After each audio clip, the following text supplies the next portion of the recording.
सोनू। जी पापा। चल भाई, बहुत तेज धूप हो रही है, अब घर चलते हैं। अब नहीं हो रहा। मैंने आपसे कहा था कि आप रहने दो पापा, मैं कर लूंगा अकेले। हाँ हाँ, कहा तो था, पर तुझे अकेला कैसे करने दूं? इतना बड़ा खेत है, तैयार करने में समय तो लगेगा ना। हाँ वही तो मैं भी कह रहा हूँ पापा, आप घर जाओ, मैं करता हूँ। नहीं तू भी साथ चल, रोटी वोटी खा लेते हैं, फिर शाम को आएंगे। पर पापा तब तक तो अंधेरा हो जाएगा। आप चलो ना, मैं आता हूँ। अरे जिद मत कर, चल मेरे साथ, आज की छुट्टी मान ले। अरे पापा, किसान की छुट्टी कभी नहीं होती। अरे मैंने कह दिया ना, तो हो गई आज छुट्टी, अब चल मेरे साथ। ये कहानी इन्हीं के छोटे से परिवार की है। किशन अपनी पत्नी गंगा, बेटे सोनू और बेटी मोना के साथ एक गांव में रहता था। गांव की आबादी ज्यादा नहीं थी, तो सभी के घर काफी दूर दूर बने हुए थे। खुद किशन का छोटा सा घर भी उसके बड़े से खेत के बीचों बीच बना हुआ था।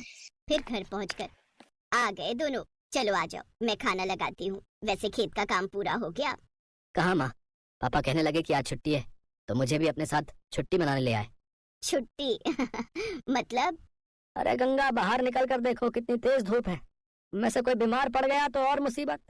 अच्छा मोना कहाँ गई? वो कुएं से पानी लेने गई है। पिताजी कितनी बार कहा, एक नल लगवा लो ना। पहले माँ और अब बेचारी मोना कितनी दूर से पानी भर कर लाती है हमारे लिए। तो क्या हो गया बेटा, तुम दोनों भी तो कितनी मेहनत करते हो हमारे लिए। हाँ माँ, पर नल तो होना ही चाहिए ना। ठीक कह रहा है तू। अच्छा चल, इस बार की फसल बिक जाने दे, अब की बार सबसे पहले नल खुदवाऊंगा। किशन से वादा लेकर सोनू के चेहरे पर संतोष था और वो खाना खाने लगा। तभी खाना खाते हुए, अच्छा मैं क्या कह रही थी सोनू के बापू, हाँ बोलो ना गंगा। इसकी शादी वादी करनी है कि नहीं? हाँ हाँ करेंगे ना, वो बढ़िया से करेंगे। रहने दो पिताजी, इतनी परेशानियां क्या कम है जो एक और मोल ले लूं। पत्नी परेशानी नहीं होती पगले, वो तो परेशानी से बाहर निकलने का जरिया होती है। देखना बहू आ जाएगी तो किस्मत खुल जाएगी हमारी। हाँ भैया, माँ सही कह रही है। कह तो ऐसे रही हो माँ, जैसे वो आएगी तो आसमान से पैसा बरसने लगेगा। पहले कुछ पैसे वैसे इकट्ठा कर लें, फिर सोचेंगे इसके बारे में। ऐसे ही कई महीने बीत गए। किशन की फसल पककर तैयार थी। इस बार किशन की अच्छी फसल हुई थी। फसल से किशन को अच्छे पैसे भी मिले थे, तो वादे के मुताबिक किशन ने सबसे पहले घर में एक हैंडपंप खुदवाया और फिर उसी शाम, हाय कितना मीठा पानी आ रहा है।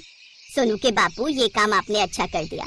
अब सुनो, इससे पहले कि कोई और बड़ा खर्चा आए, सोनू का ब्याह भी कर दो और उसके लिए कमरा भी बनवा दो। ना माँ, अभी तो। चुप कर, तूने कहा था ना कि पहले नल फिर बहू। ले अब लग गया नल, अब तू कुछ नहीं बोलेगा। माँ की बात सुनकर सोनू चुप हो गया। फिर उस दिन से ही गंगा और किशन ने सोनू के लिए लड़की देखना शुरू कर दिया। और फिर क्या हुआ माँ, बात बनी? हाँ बन गई भाई, मुझे तो लड़की बहुत अच्छी लगी। राधिका नाम है उसका, पढ़ने लिखने में बहुत तेज है, पर क्या माँ? उसके बाबा की तबीयत सही नहीं रहती, माँ है नहीं, लेकिन मुझे तो बहुत अच्छी लगी। देखने में भी बड़ी प्यारी है। हाँ, और मुझे तो बहुत समझदार भी लगी। हम तो हाँ कराए हैं, अब तो शादी की तैयारी करो भाई। कुछ दिनों के बाद सोनू की शादी राधिका से हो गई। राधिका ने ससुराल आते ही घर का सारा काम संभाल लिया। इस छोटे से परिवार में खुशियां ही खुशियां थी। फिर एक दिन, माँ जी अपना गांव तो बहुत छोटा है, यहाँ तो कुछ ही घर दिखते हैं। हाँ बेटा, शुरू से ऐसा ही है ये गांव। राम राम सबसे है, लेकिन किसी से कोई ज्यादा मतलब रखता नहीं है। सब अपनी अपनी खेती करते हैं और खुश रहते हैं। माँ जी, हाईवे कहाँ को जाता है? दिल्ली की तरफ जाता है बिटिया। आप कभी गई हो दिल्ली? हाँ, एक बार तेरे बापू ले गए थे मेरे इलाज के लिए। बहुत चौड़ी सड़क है भाई, बस वाले ने सर भगा दी बस। इसका मतलब दिल्ली ज्यादा दूर नहीं है यहाँ से। हाँ, पर तू क्यों पूछ रही है? नहीं नहीं, कुछ नहीं, बस ऐसे ही। गंगा समझ नहीं पा रही थी कि राधिका के मन में क्या खिचड़ी पक रही थी। ऐसे वक्त बीतता गया। फिर एक दिन किशन और सोनू सिर पकड़े बैठे थे, तभी राधिका चाय लेकर आई। क्या हुआ पापा, कोई परेशानी है क्या? हाँ बेटी, इस बार बड़ी विपत्ति आन पड़ी है। अब की बार बारिश बहुत कम हुई है, सारी फसल सूखने लगी है। बेचारा सोनू नल से बाल्टी भर भर कर फसल सींच रहा है, ताकि हमारे परिवार के लायक तो कम से कम अनाज निकल ही आए। पर पिछले साल तो खूब बारिश हुई थी। हाँ राधिका, तब इतनी बारिश हुई थी कि आधी फसल गल गई थी। खेती किसानी की यही समस्या है, बारिश कम हो तो दिक्कत और ज्यादा हो जाए तो दिक्कत। भगवान जाने क्या होगा आगे। मोना की शादी भी तो करनी है, और जब पैसे ही नहीं जुड़ेंगे तो फिर कैसे होगा सब। भरोसा रखो गंगा, सब ठीक हो जाएगा। अपने परिवार को परेशान देख राधिका भी दुखी हो गई। वो अब अपने परिवार की मदद करने के बारे में सोचने लगी। और फिर, पापा एक बात कहनी थी आपसे। हाँ बेटा, बोलना, क्या बात है? मोना की शादी के लिए कितने पैसे चाहिए आपको? क्यों ऐसा क्यों पूछ रही है बेटी? बताइए ना पहले। कम से कम 5 लाख तो होने ही चाहिए। 3 के आसपास तो जमा है बैंक में, लेकिन 2 लाख का इंतजाम कैसे होगा पता नहीं। मेरे पास एक उपाय है, अगर आप लोगों को ठीक लगे तो। हाँ हाँ बोलो ना राधिका।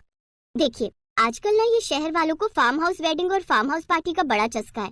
हमारा खेत हाईवे से लगा हुआ है, दिल्ली भी दूर नहीं है, तो बस हमें हाईवे से खेत तक का रास्ता ठीक करना है, लकड़ी से खेत की बाउंड्री करनी है और कुछ चारपाइयां और सजावट का काम करना है और एक अच्छा सा नाम सोचकर एक बोर्ड लगाना है। बेटा मुझे तेरी बात कुछ कुछ समझ में आ रही है।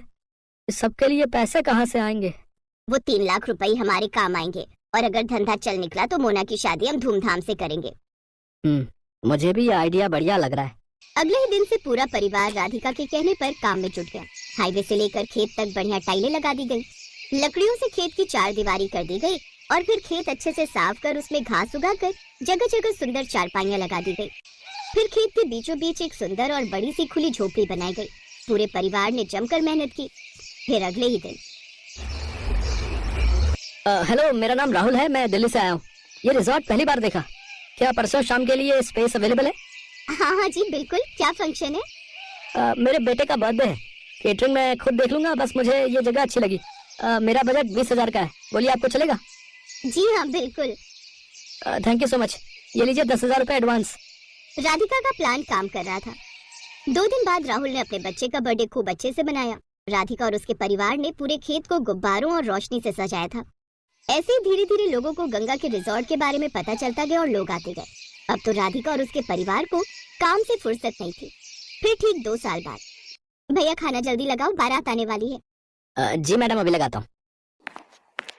ओहो, मोना तैयार हुई कि नहीं? मोना, मोना आ जाओ भाई। देख रही है राधिका अपनी ननद को? हाँ माँ, परी से कम नहीं लग रही है।